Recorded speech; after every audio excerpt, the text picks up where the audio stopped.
ಫಲಿತಾಂಶಕ್ಕೆ ಮುನ್ನವೇ ಪೈಪೋಟಿ. ಸಿಎಂ ಸ್ಥಾನಕ್ಕೆ ಶುರುವಾಯಿತು ಸಮರ. ಕೇರಳದಲ್ಲೀಗ ಜಾಹೀರಾತು ತಂತ್ರ. ಪಂಚರಾಜ್ಯಗಳ ಮತದಾನ ಮುಗಿದು ಎಕ್ಸಿಟ್ ಪೋಲ್ಗಳು ಈಗ ಬಹಿರಂಗಗೊಂಡಿವೆ. ಈ ಸಮೀಕ್ಷೆಗಳು ಎಷ್ಟು ನಿಜ ಆಗತ್ತೆ, ಯಾರ ನಿರೀಕ್ಷೆ ಸುಳ್ಳಾಗತ್ತೆ ಅನ್ನೋದು ವಾಸ್ತವ ಫಲಿತಾಂಶ ಸಿಗುವ ಮೇ 4ರಂದೇ ಅಧಿಕೃತವಾಗಿ ಗೊತ್ತಾಗಲಿದೆ. ಆದರೆ ಕೇರಳ ಕಾಂಗ್ರೆಸ್ ಈಗಾಗಲೇ ವಿಜಯೋತ್ಸವದ ಮೂಡ್ಗೆ ಬಂದುಬಿಟ್ಟಿದೆ.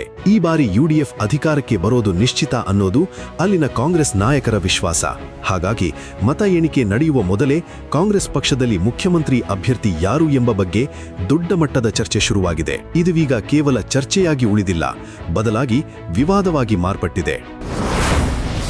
ಮೂವರು ಮುಖ್ಯಮಂತ್ರಿ ಅಭ್ಯರ್ಥಿಗಳು.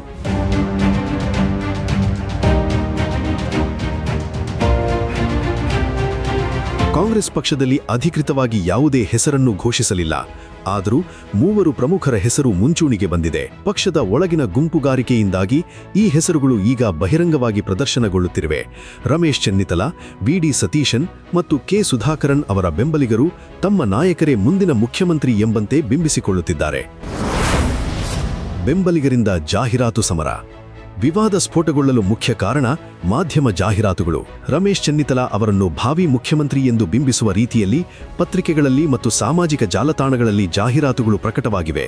ಇದು ಪಕ್ಷದ ಶಿಸ್ತಿನ ಉಲ್ಲಂಘನೆ ಅನ್ನೋ ಆರೋಪ ಕಾಂಗ್ರೆಸ್ ಕಾರ್ಯಕರ್ತರಿಂದಲೇ ಕೇಳಿಬರ್ತಾ ಇದೆ. ಶೋಕಾಸ್ ನೋಟಿಸ್ ಜಾರಿ.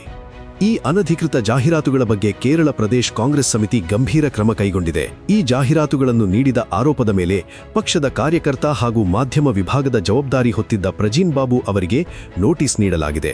ಪಕ್ಷದ ಅನುಮತಿ ಇಲ್ಲದೆ ಇಂತಹ ಜಾಹೀರಾತುಗಳನ್ನು ನೀಡಿದ್ದು ಯಾಕೆ ಎಂದು ವಿವರಣೆ ಕೇಳಲಾಗಿದೆ. ಚುನಾವಣೆ ಫಲಿತಾಂಶ ಬರುವ ಮೊದಲೇ ಇಂತಹ ಮುಖ್ಯಮಂತ್ರಿ ಪಟ್ಟದ ಪೈಪೋಟಿ ಪಕ್ಷಕ್ಕೆ ಮುಜುಗರ ತಂದಿದೆ. ಎಲ್ಡಿಎಫ್ ನಾಯಕರು ಇದನ್ನು ಕಾಂಗ್ರೆಸ್ನ ಅಧಿಕಾರ ಲಾಲಸೆ ಎಂದು ಟೀಕಿಸುತ್ತಿದ್ದಾರೆ.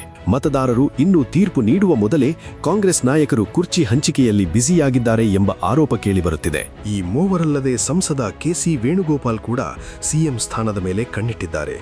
ರಾಹುಲ್ ಗಾಂಧಿಗೆ ಅತ್ಯಂತ ಆಪ್ತರಾಗಿರೋ ಅವರು ಈ ಬಾರಿ ಶತಾಯಗತಾಯ ಸಿಎಂ ಆಗಲೇಬೇಕೆಂದು ನಿರ್ಧರಿಸಿದ್ದಾರೆ ಎನ್ನಲಾಗಿದೆ. ಆದರೆ ಈ ಬಗ್ಗೆ ಅವರು ಯಾವತ್ತೂ ಬಹಿರಂಗವಾಗಿ ಮಾತಾಡಿಲ್ಲ. ರಾಹುಲ್ ಗಾಂಧಿ ಜೊತೆಗಿನ ಒಡನಾಡವೇ ತಮಗೆ ಬಂಪರ್ ಬಹುಮಾನ ತಂದುಕೊಡುತ್ತೆ ಅನ್ನೋದು ಅವರ ನಂಬಿಕೆಯಾಗಿದೆ. ಮುಸ್ಲಿಂ ಲೀಗ್ ಅಸಮಾಧಾನ. ಮೈತ್ರಿಕೂಟದ ಪ್ರಮುಖ ಪಾಲುದಾರ ಪಕ್ಷವಾದ ಇಂಡಿಯನ್ ಯೂನಿಯನ್ ಮುಸ್ಲಿಂ ಲೀಗ್ ಈ ಬೆಳವಣಿಗೆಯಿಂದ ಅಸಮಾಧಾನಗೊಂಡಿದೆ. ಈ ಬಾರಿ ಅಟ್ಲೀಸ್ಟ್ ಡಿಸಿಎಂ ಸ್ಥಾನ ತಮಗೆ ಸಿಗಲೇಬೇಕು ಎಂದು ಮುಸ್ಲಿಂ ಲೀಗ್ ಪಟ್ಟು ಹಿಡಿದಿದೆ. ಹಾಗಾಗಿ ಈ ರೀತಿಯ ಬಹಿರಂಗ ಪೈಪೋಟಿ ಸರಿಯಲ್ಲ ಅನ್ನೋದನ್ನು ಸ್ಥಳೀಯ ನಾಯಕರಿಗೆ ತಿಳಿಸಿದೆ. ಕೇರಳದಲ್ಲಿ ಯುಡಿಎಫ್ ಅಧಿಕಾರಕ್ಕೆ ಬರುತ್ತದೆಯೋ ಎಂಬುದು ಮೇ ತಿಂಗಳ ಮತ ಎಣಿಕೆ ದಿನ ತಿಳಿಯಲಿದೆ.